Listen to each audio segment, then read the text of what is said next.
ఆకాశాత్ పతితం తోయం యదా గచ్చతి సాగరం. తర్వాత ఈ కృష్ణ ఎంతవరకు కృష్ణ, గోదావరి ఎంతవరకు గోదావరి, తుంగభద్ర ఎంతవరకు తుంగభద్ర, సముద్రం దాకా వెళ్లేదాకే. యదా నద్యః స్యందమానా సముద్రే. ఈ నదులు సముద్రం దగ్గరికి వెళ్లేదాకనే దానికి పేరుంటుంది.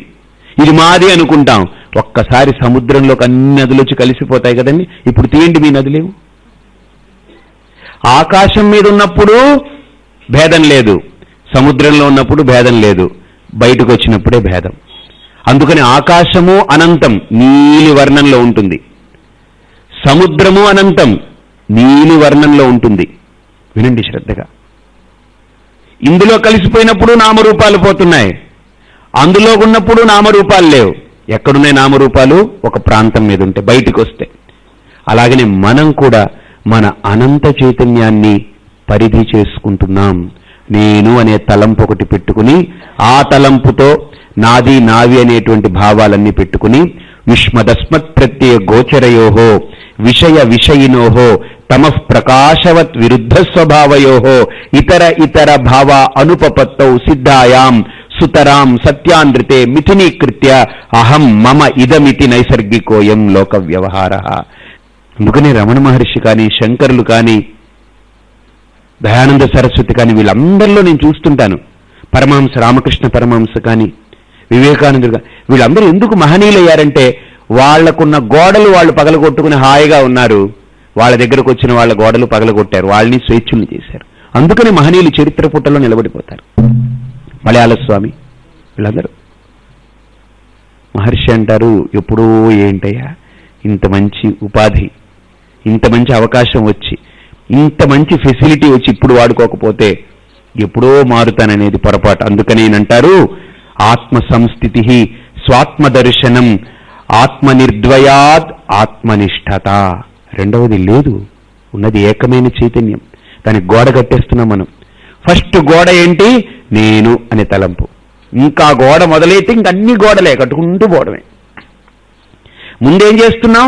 మనం ఇంటికి ప్లాన్ తీసుకున్నప్పుడు ఏం చేస్తారంటే మొత్తం ఇంటికి కలిపి పునాది తీస్తారు, పెద్ద పునాది, అవునా? మొత్తానికి కలిపి ఇంకా అక్కడి నుంచి పార్టీషన్లు, ఇది బెడ్రూము, ఇది కిచెను, చిన్న చిన్న గోడలు అనమాట. ముందు నేను అనే తలంపుతో ఒక పెద్ద గోడ కట్టేసుకున్నాను, అంతే పరిధి. అసలు అనంతమైన విశ్వ చైతన్యానికి, అఖండమైన చైతన్యానికి ఒక గోడ కట్టాము అజ్ఞానంతో. ఇంకా ఆ గోడలో గోడలు గోడలు, నా భార్య, నా భర్త, నా పిల్లలు, నా ఇల్లు, నా డబ్బు, నా సంపాదన, నా జీవితం, నా బతుకు, నా కారు, నా పనివాళ్ళు, నాది, నా బ్యాలెన్సు, అది, నా బట్టలు, నా కట్టులు. కాబట్టి ఇక్కడ ఒక పెద్ద గోడ కట్టుకున్నాం మనం.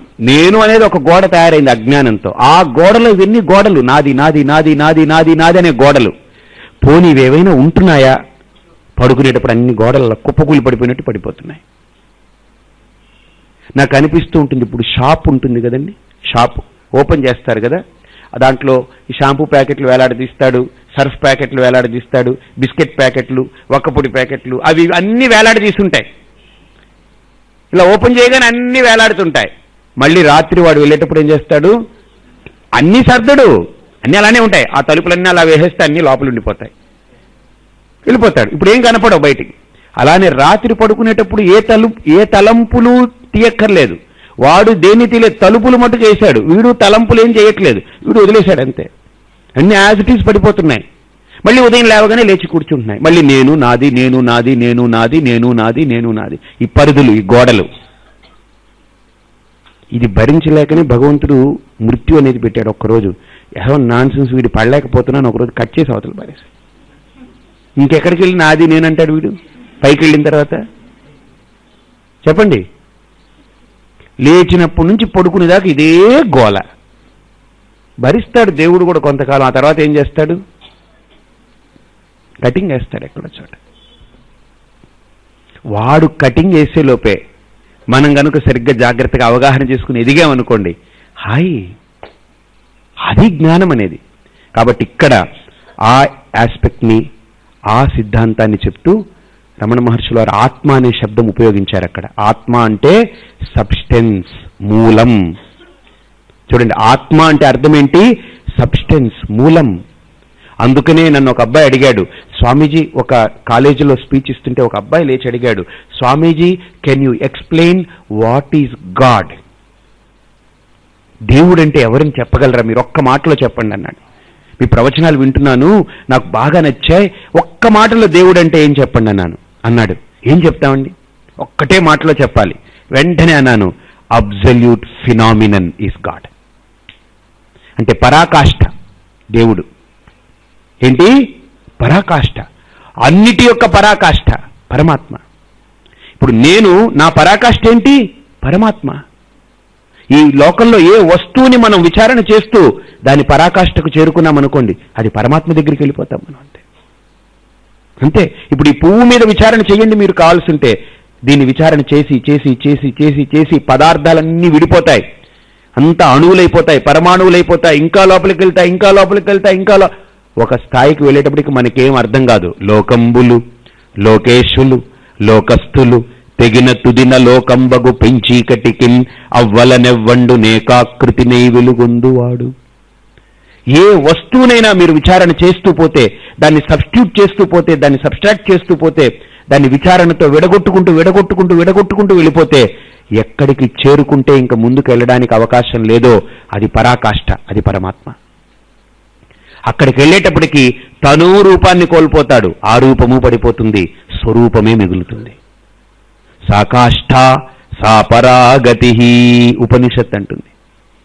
కాబట్టి ఇక్కడ ఆ స్థితిని, ఆ స్వరూపాన్ని ఇక్కడ రమణ మహర్షులు వారు చెప్తూ, అది స్వస్థితి, అదే స్వస్వరూప ఆత్మ అనుసంధాన స్థితి. ఆ స్థితిలో కూర్చున్న వాడికి గోడలు లేవు. నేను అనే ఉపాధి కూడా జస్ట్ కల్పన. నీటి మీద బుడగ ఎలాగో ఆ అఖండమైన అనంతమైన చైతన్యంలో నేను అనే తలంపు ఒక కల్పన, నాది అనే తలంపులు కల్పనలు, శరీరంతో తాదాత్మ్యము కల్పన, శరీరము కల్పన, మిగతా శరీరాలు కల్పన. ఎలా ఉంటుంది అంటే ఇవన్నీ కూడా మనందరినీ ఇప్పుడు మనం చూసుకోగలిగితే, ఇప్పుడు ఇది ఒక మహా నీటి ప్రాంతంలో అన్ని బుడగలు, ఒక్కొక్క బుడగ, అక్కడొక బుడగ, అక్కడొక బుడగ, ఇక్కడొక బుడగ, అంతే. బట్ ఈ బుడగలన్నీ ఏంటి? నీరే, వాస్తవమే. ఆ వాస్తవంలో కూర్చున్నప్పుడు ఇవన్నీ బుడగలుగా కనిపిస్తుంటాయి. బుడగలో దూరినప్పుడు నీళ్లు కనపడవు, బుడగే బుడగగా, ఒంటరి బుడగగా. నేను చిన్న బుడగని, నేను చాలా సున్నితమైన బుడగని, నేను బ్రాహ్మణ బుడగని, నేను శూద్ర బుడగని, లేకపోతే నేను జ్ఞాని బుడగని, నేను అజ్ఞాని బుడగని, ఇన్ని ఔపాధికంగా ఇమిడిపోవడం. అది ఆ ఉపాధి తీసేస్తే నా గురుహు నైవ శిష్య. అలాగనే ఎవరైతే ఆనందంగా ఉంటాడో ఆ సన్నిధిలోకి వెళ్ళగానే మనిషికి కూడా ఆనందమే కలగాలి, హాయి కలగాలి, ఒక స్వాంతన కలగాలి, ఆ శాంతి, ఆ స్వరూప స్థితి, అంతే. అది దాని ప్రభావం. అది ఎప్పుడు ఆ కళ్ళు చూసినా, ఆ మనిషిని చూసినా ఇది ఉపాధి. ఉపాధి కాదు ముఖ్యం. ఉపాధిని చూస్తూ అక్కడ ఏమవుతుంది? నిరుపాధికమైన స్వరూపాన్ని అనుభూతి పొందుతుంటాం. బాగా ఆలోచించండి.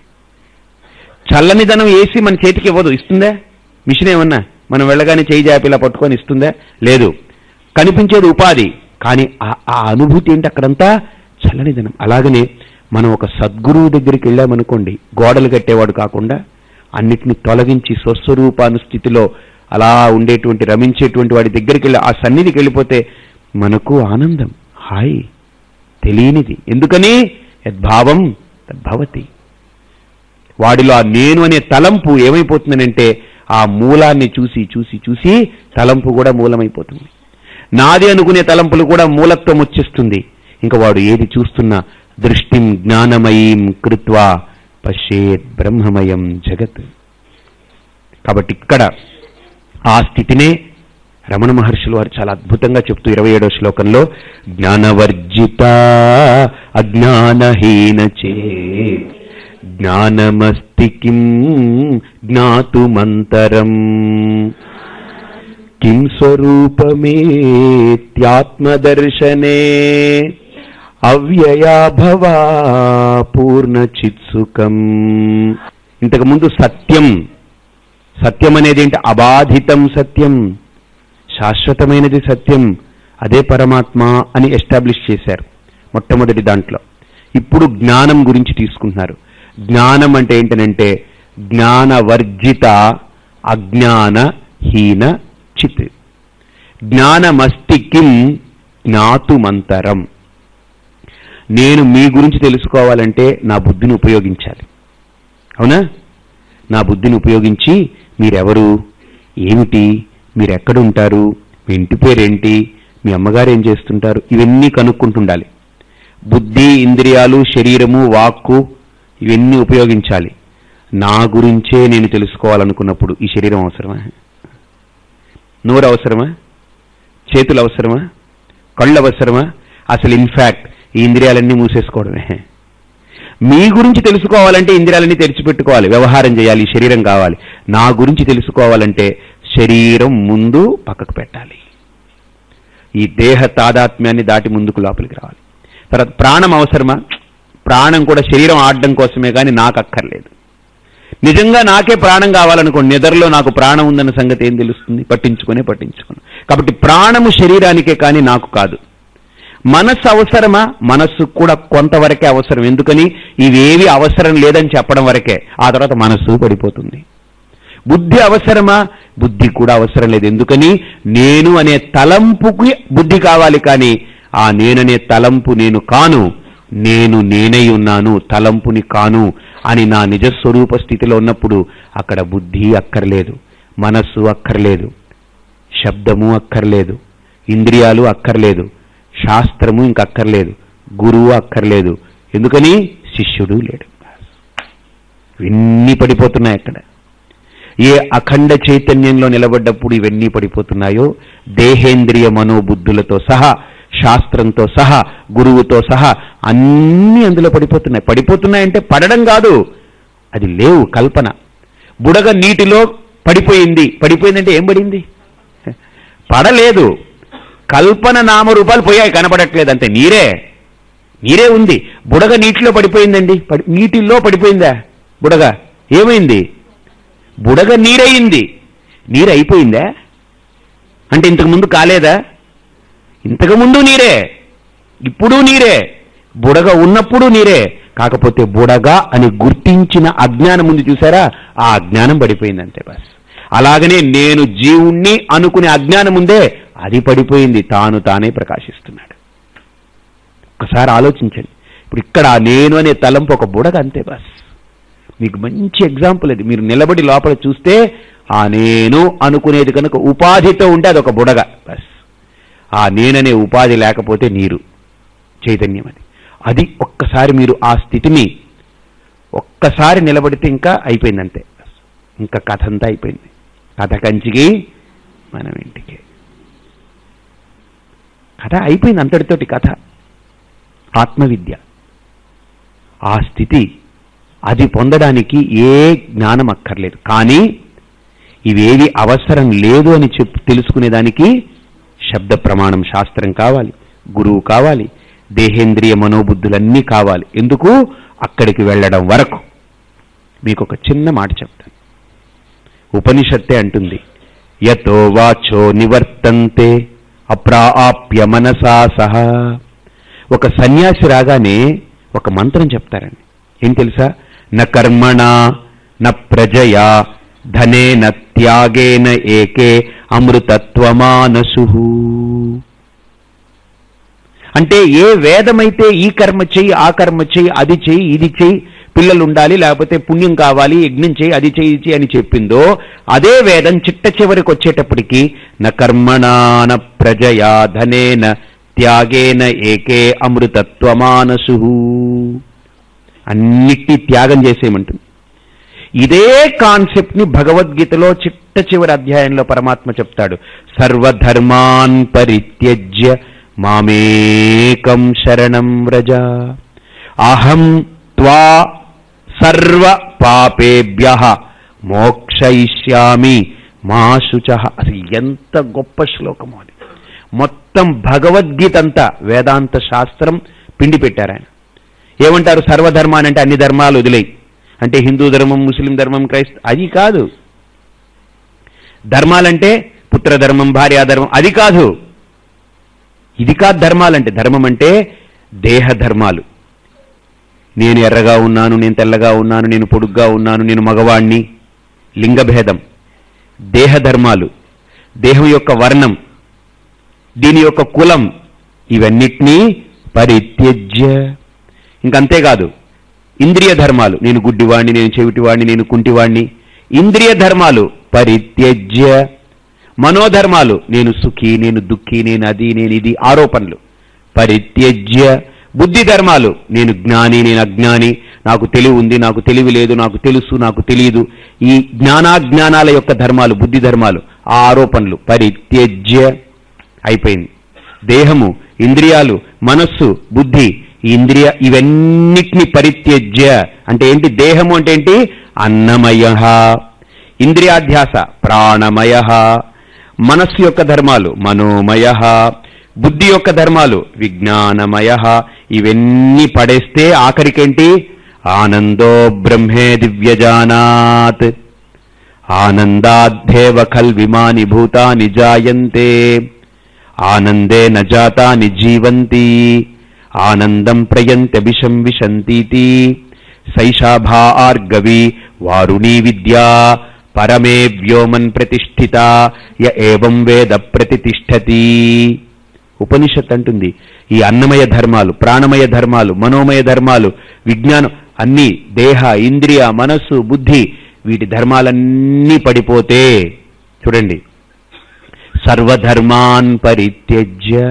ఇంకేం ధర్మాలు? ఇంకేం లేవు, ఉండే ఈ నాలుగే. నేను అనుకునే తలంపు బుద్ధి ధర్మం.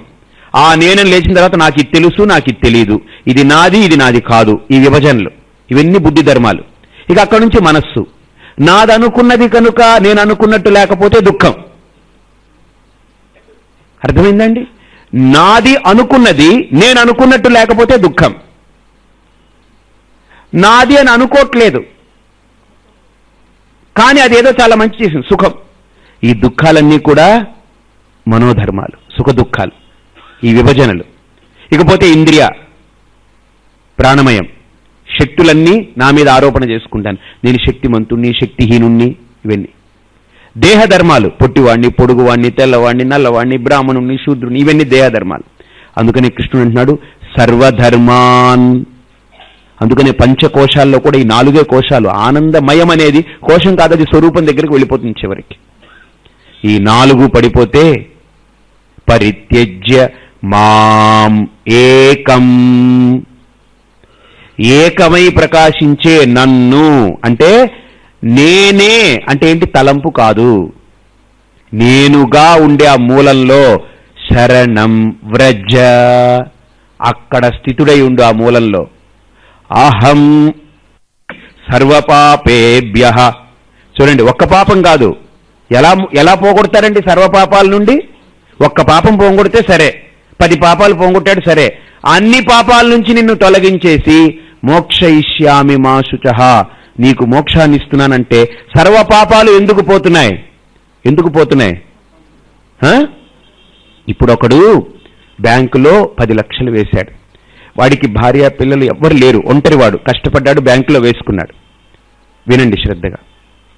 బ్యాంకులో వేసుకున్నాడు, వాడికి సడన్గా ఆరోగ్యం బాగోలేదు, ఏదో ఊరెళ్ళాడు, చనిపోయాడు. ఆ డబ్బు డిపాజిట్ వీడి పేరు మీద ఉంది, క్లెయిమ్ చేయడానికి ఎవరు లేరు. అది అలా 2 ఏళ్ళు, 3 ఏళ్ళు, 4 ఏళ్ళు, 5 ఏళ్ళు, 6 ఏళ్ళు, 10 ఏళ్ళు, 20 ఏళ్ళు పోయింది. ఎవడు క్లెయిమ్ చేయడానికి లేదు, ఎవడు వచ్చి దాన్ని క్లెయిమ్ చేయట్లేదు, ఎవరికి తెలియదు. బ్యాంకు వాళ్ళు అడిగారు, వాళ్ళు లేడన్నారు. ఏమైపోతున్నది? దాని అకౌంటు క్లియర్ చేసేస్తారు, ఇంకా డిపాజిటర్ లేడు కాబట్టి ఆ డబ్బు బ్యాంక్కి వెళ్ళిపోతుంది, గవర్నమెంట్కి వెళ్ళిపోతుంది. అలాగని ఇక్కడ కూడా ఎవడైతే క్లెయిమ్ చేసేవాడు లేడో వాడు పడిపోయాడు, ఇంకుండేది పరమాత్మనే. కాబట్టి సర్వపాపేభ్య, పాపములనంటే సర్వకర్మల నుంచి. జ్ఞానాగ్ని సర్వకర్మాణి భస్మసాత్ కురుతే తథా, అన్నిటినీ కాల్చేశారు. ఏ కర్మలైతే మళ్ళీ జన్మకు హేతువులో కర్మలన్నీ కాలిపోయాయి. భిద్యతే హృదయ గ్రంథి ఛిద్యంతే సర్వ సంశయా క్షీయంతే చాస్య కర్మాణి తస్మిన్ దృష్టే పరావరే. పరావరే బ్రహ్మణి దృష్టే సతి ఇవన్నీ అయిపోయాయి. మొత్తం పరాకాష్ఠ దగ్గరికి చేరుకున్న తర్వాత ఇవన్నీ పడిపోతున్నాయి. ఆ స్వరూప స్థితిలో ఆ మూలంలో ఉన్నప్పుడు ఇవన్నీ పడిపోతున్నాయి. ఇంకా నేననేటువంటి వాడు లేడు. కాబట్టి ఆ స్థితిని పొందడానికి ఏ జ్ఞానము అక్కర్లేదు. ఆ స్థితి నాదే. ఈ లోకంలో మీ గురించి తెలుసుకోవాలంటే నాకు ప్రమాణం కావాలి, కానీ నా గురించి తెలుసుకునేదానికి ఏ ప్రమాణం అక్కర్లేదు. కానీ నా గురించి తెలుసుకునేదానికి ఏ ప్రమాణము అక్కర్లేదు అని తెలుసుకునేదానికి ప్రమాణం కావాలి ముందు. ఎందుకని నేను దేహం కాను, నేను ఇంద్రియాలు కాను, నేను మనస్సుని కాను, నేను బుద్ధిని కాను. సాక్షి చేత కేవలో నిర్గుణశ్చ. శంకరులు అదే నిర్వాణ షట్కంలో మనోబుద్ధి అహంకార చిత్తాని నాహం, ఇది నేను కాను, అది నేను కాను అని తీసేయడానికి ఒక శబ్దం కావాలి, ఒక గురువు కావాలి. నచ శ్రోత్ర జిహ్వే నచ ఘ్రాణ నేత్రే, ఈ ఇంద్రియాలు ఇవన్నీ నేను కాను అని తెలుసుకునేదానికి గురువు కావాలి, శాస్త్రం కావాలి. నచ వ్యోమ భూమిర్న తేజో న వాయు, పంచభూతాత్మకమైనటువంటి ఈ ఫిజికల్ ఈ సృష్టి నేను కాను, అది తెలుసుకునేదానికి గురువు శాస్త్రం కావాలి. కానీ చిదానంద రూప శివోహం శివోహం, అక్కడికి గురువు అక్కర్లేదు, తానైపోయాడు. అక్కడ తను కానివన్నీ తొలగించేస్తే మిగిలిపోయేది తానే. శిల్పి ఏం చేశాడు? కృష్ణుణ్ణి చెక్కాడా? చెక్కడండి. కృష్ణుడు కాని వాటిని చెక్కుకుంటూ పోతే మిగిలిపోయేది ఎవరు? కృష్ణుడు. కృష్ణుడి ముక్కు ఎంత బాగా చెక్కాడు అని అంటే ముక్కు ఎగిరిపోతుంది. కృష్ణుడు ముక్కుని చెక్కడండి. ముక్కు కాని వాటిని చెక్కుతూ పోతే ముక్కు మిగిలిపోతుంది. వాడు ముక్కుని చెక్కాడనుకోండి, ముక్కు ఎగిరిపోతుంది. ముక్కుని చెక్కడు శిల్పి, చెక్కుతాడండి ముక్కు? చెప్పండి. ముక్కు కాని రాతి ముక్కల్ని చెక్కేస్తాడు, ముక్కు మిగిలిపోతుంది. కళ్ళు కాని రాతి ముక్కల్ని చెక్కేస్తాడు, కళ్ళు మిగిలిపోతుంది. దవడ కాని ముక్కల్ని చెక్కేస్తాడు, దవడ మిగిలిపోతుంది. కృష్ణుణ్ణి తయారు చేయలేదు. అలాగనే ఆత్మను ఎవడు తయారు చేయలేడు, ఎవడు ఇవ్వలేడు. ఎవడైతే ఎరుకలో ఉండడం మొదలు పెట్టాడో, వాస్తవానికి కళ్ళు తెరిచాడో, తేలిక పడిపోతాడు మనిషి. తేలిక పడిపోతాడు, తేలిగ్గా ఉంటాడు, హాయిగా ఉంటాడు మనిషి. ఎంత ఆ వాస్తవానికి కళ్ళు తెరవండి. ఇవన్నీ భౌతికతలండి. ఇంకా గోడలు కట్టుకుంటూ గోడలు కట్టుకుంటూ గోడలు పెట్టుకుంటూ ఏం సాధిస్తాం మనం? నథింగ్. అందుకని ఇక్కడ ఉపనిషత్తు కూడా అంటుంది, ఇవన్నిటిని తొలగించడానికి ఒక ప్రమాణం కావాలి. చిన్న ఒక మాట చెప్తాను. ఉపనిషత్తు అంటుంది, యతో వాచో నివర్తంతే అప్రాప్య మనసా సహా ఆనందం బ్రహ్మణో విద్వాన్. వేదం అంటుంది, నేను ఇంత మాట్లాడాను కదా, ఎవరైతే నా మాటల్ని పట్టుకుని ఆ స్థితిని పొందాడో, ఆ స్థితికి చేరిన తర్వాత ఇక నా మాటలన్నీ మూగబోతాయి. ఎక్కడికి ఒక సాధకుడు చేరుకుంటే వేదమే మూగబోతుందో, స్వరితము, ఉదాత్తము, అనుదాత్తము, హ్రస్వము, దీర్ఘము, ప్లుతము, శిఖ, మాల, రేఖ, దండ, క్రమ, గణం, పదం, జట, ఇన్నిటితో అలరారే ఆ వైదిక ప్రకాశం, ఆ వేద జ్ఞానం, ఆ వేద వాంగ్మయం, అవి కూడా మూగబోతాయట ఆ జ్ఞాని దగ్గర. ఎందుకని? వేదం కూడా అలా మూగబోతుంది. ఆ స్థితి మౌనం స్వరూపమది. శ్రద్ధగా చూడండి. దీనికి ఒక లౌకికమైన ఎగ్జాంపుల్ చెప్తాను మీకు.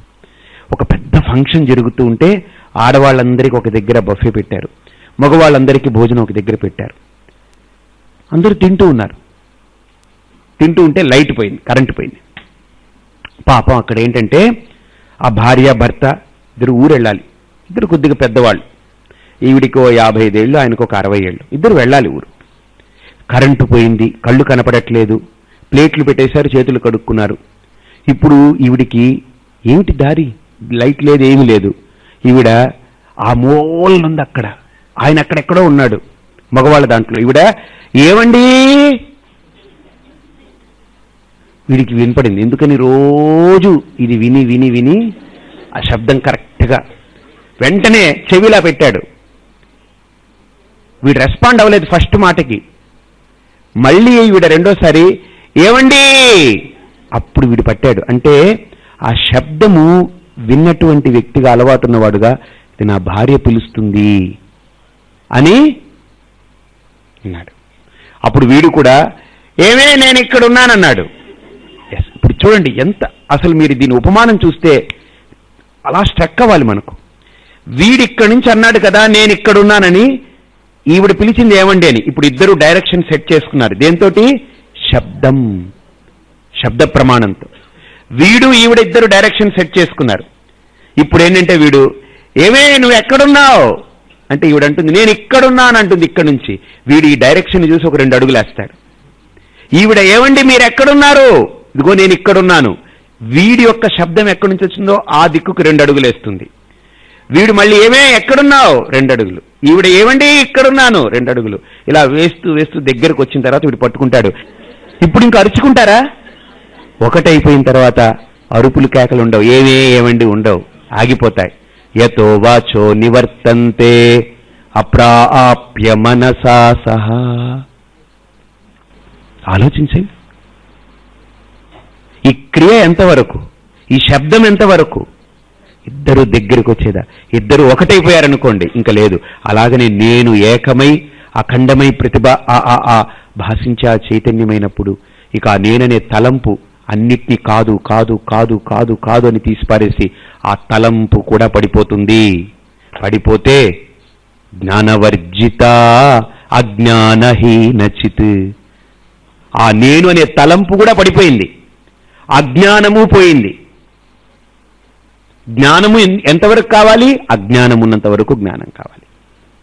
ఇప్పుడు ఇక్కడ సపోజ్ చీకట్లో లైట్ పోయిందనుకోండి, టార్చ్ లైట్ తీసివేస్తారు. ఎంతవరకు? ఆ టార్చ్ లైట్ చీకటిని పోగొడుతుంది, కానీ ఎంతవరకు? అసలు లైట్ వచ్చేదాకా. వచ్చిన తర్వాత ఈ టార్చ్ లైట్ వేసి తిరుగుతారా? ఆపేస్తారు.